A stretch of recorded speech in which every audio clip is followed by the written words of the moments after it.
आज गोटे गुरुत्वपूर्ण विषय आम आपण डाकिचु जे आपण जानी गत 15 तारीख दिन माननीय मुख्यमंत्री नवीन पट्टनायक केवल 12टी एनएससी उपरे नोटिफिकेशन होता घोषणा कले। पूर्व सरकार जो 56टी नोटिफिकेशन करथिले एवं घोषणा करथिले सेतिरु 44टा आपण बाद पड़ला। से भितरे आमर कलाहांडीर मो अंचल जयपाटना नरला एवं एम रामपुर 3टा एनएससी पाई पूर्व सरकार नोटिफिकेशन करथिले। दुखर विषय यही सरकार आसिला परे ताकू ग्रहण कले नाही, कार्यागार करने को आंतरिकता नाही, जार फल कि से अंचल गोटे सामाजिक अर्थनैतिक उन्नति पाई जो गोटे चिंताधारा थिला सेटा धूलिसा देइछि।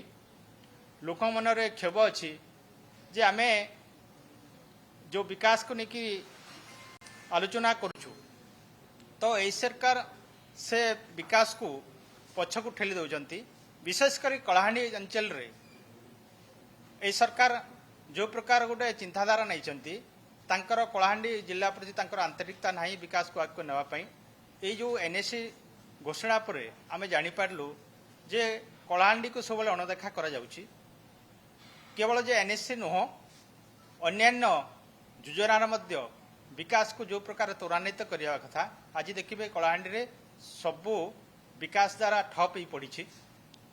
तेणु आम दृढ़ सहित निंदा करुचु एवं सरकार को चेतावनी दौचु, अनुरोध भी करुचु जे यथाशीघ्र कलाहांडी रे जो 3टा एनएससी स्थान पाई पूर्व सरकार अमल रे ताको यथाशीघ्र कार्यकारी करंतु आ घोषणा करंतु, नले निहाती जन आंदोलन स्थिति सृष्टि हेब, किए रोकी पारिबा नहीं।